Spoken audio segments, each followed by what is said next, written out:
ایک دینی مدرسے کا طالب علم تھا جو اپنی نیکی اور شرافت کے لیے مشہور تھا، لیکن اس کی زندگی مشکلات سے گھری ہوئی تھی۔ پچھلے 2 دنوں سے بھوک نے اسے بے حال کر رکھا تھا، نہ کھانے کو کچھ تھا اور نہ ہی کوئی سہارا۔ تیسرے دن جب بھوک ناقابل برداشت ہو گئی تو وہ اندرونی کشمکش میں مبتلا ہو گیا۔ آج بھی اگر کھانے کو کچھ نہ ملا تو شاید زندہ نہ رہ سکوں۔ اس سوچ نے اسے فیصلہ لینے پر مجبور کر دیا۔ وہ ہچکچاتے ہوئے مدرسے سے نکلا اور ایک قریبی شاندار گھر میں چوری چھپے داخل ہو گیا۔ گھر کی فضا میں کھانے کی خوشبو پھیلی ہوئی تھی جو اس کی بھوک کو مزید بڑھا رہی تھی۔ وہ دبے قدموں کچن میں پہنچا جہاں کھانے کا تھال سجا ہوا تھا۔ اس نے کانپتے ہاتھوں سے نوالا توڑا، لیکن جیسے ہی وہ اسے کھانے کے لیے قریب لے گیا، دل کی گہرائیوں سے ایک آواز آئی، یہ حرام کا نوالا ہے، اگر کھا لیا تو تمہارے تمام اعمال برباد ہو جائیں گے، نماز، روزے، سب ضائع۔ یہ سوچ کر اس کے ہاتھ رک گئے۔ دل کی آواز نے اسے جھنجھوڑ کر رکھ دیا۔ نوالا واپس رکھتے ہوئے اس نے خود سے کہا، یہ نہیں ہو سکتا، میں بھوکا مر جاؤں گا، لیکن حرام کا لقمہ اپنی زندگی کا حصہ نہیں بناؤں گا۔ وہ کچن سے نکل کر خاموشی کے ساتھ مدرسے واپس چلا گیا۔ دل میں اللہ سے دعا کرتے ہوئے کہا، یا اللہ، مجھے اپنے حلال خزانوں سے رزق عطا فرما۔ مجھے بھوک کی موت قبول ہے، لیکن حرام کا ایک نوالا بھی نہیں۔ کچھ وقت گزرا، قاری صاحب مدرسے پہنچے اور کلاس شروع کی، لیکن بھوک نے نوجوان کو اتنا کمزور کر دیا تھا کہ وہ قاری صاحب کی باتوں کو ٹھیک سے سمجھ نہیں پا رہا تھا۔ اس کی حالت بگڑتی جا رہی تھی، مگر وہ صبر کے دامن کو مضبوطی سے تھامے رہا۔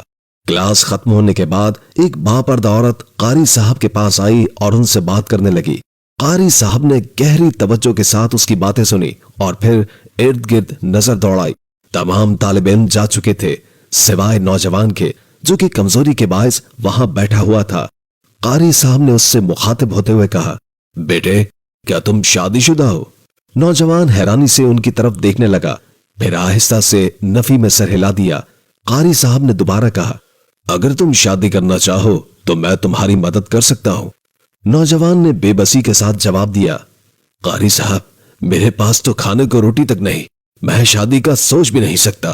قاری صاحب نے مسکراتے ہوئے عورت کی طرف اشارہ کیا اور کہا، یہ ایک بیوہ عورت ہے، اس کا شوہر کچھ عرصے پہلے دنیا سے رخصت ہو گیا۔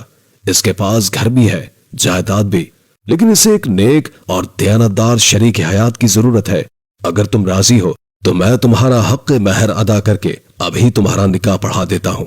نوجوان چند لمحے خاموش رہا، پھر ہچکچاتے ہوئے راضی ہو گیا۔ قاری صاحب نے گواہوں کی موجودگی میں نکاح پڑھا دیا۔ نکاح کے بعد نوجوان اپنی نئی دلہن کے ساتھ جب اس کے گھر پہنچا تو اس کی حیرت کی انتہا نہ رہی۔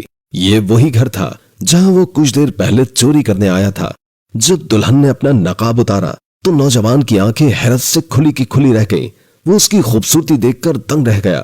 دلہن کچن میں کھانے کے لیے گئی تو اس نے وہی نوالا دیکھا جو نوجوان نے توڑا تھا۔ دلہن بولی، لگتا ہے میری غیر موجودگی میں یہاں کوئی آیا تھا، کھانے کی کوشش کی مگر کھائے بغیر چلا گیا۔ یہ سن کر نوجوان کی آنکھوں میں آنسو آ گئے۔ اس نے اپنے دل کی سچائی ظاہر کرتے ہوئے کہا، وہ شخص کوئی اور نہیں، میں ہی تھا۔ بھوک کی شدت نے مجھے یہاں چوری کرنے پر مجبور کیا، لیکن میرا ایمان مجھے اس گناہ سے روکنے میں کامیاب رہا۔ یہ سن کر دلہن مسکرائی اور کہا، یہ اللہ کی طرف سے تم پر آزمائش تھی، تم نے اسے کامیابی کے ساتھ عبور کیا اور اللہ نے تمہیں اس کا صلہ دیا۔ دیکھو، جس گھر میں تم چوری کرنے آئے تھے آج تم اسی کے مالک ہو۔ یہ سن کر نوجوان زمین پر سجدے میں گر گیا اور آنسوؤں کے ساتھ اللہ کا شکر ادا کرنے لگا۔ سبق: دوستو، زندگی میں آزمائشیں آتی ہی رہتی ہیں، لیکن ہمیں صبر اور ایمان کے ساتھ ان کا سامنا کرنا چاہیے۔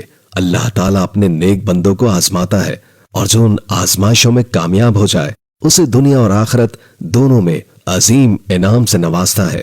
اللہ ہم سب کو صبر، ایمان اور تقوی کے ساتھ زندگی گزارنے کی توفیق عطا فرمائے، آمین۔ ویڈیو کو لائک تو کر لیا ہوگا دوست، اب مجھے فالو کر کے اپنا دوست بنا لو، ہمیشہ صحیح راہ دکھاؤں گا۔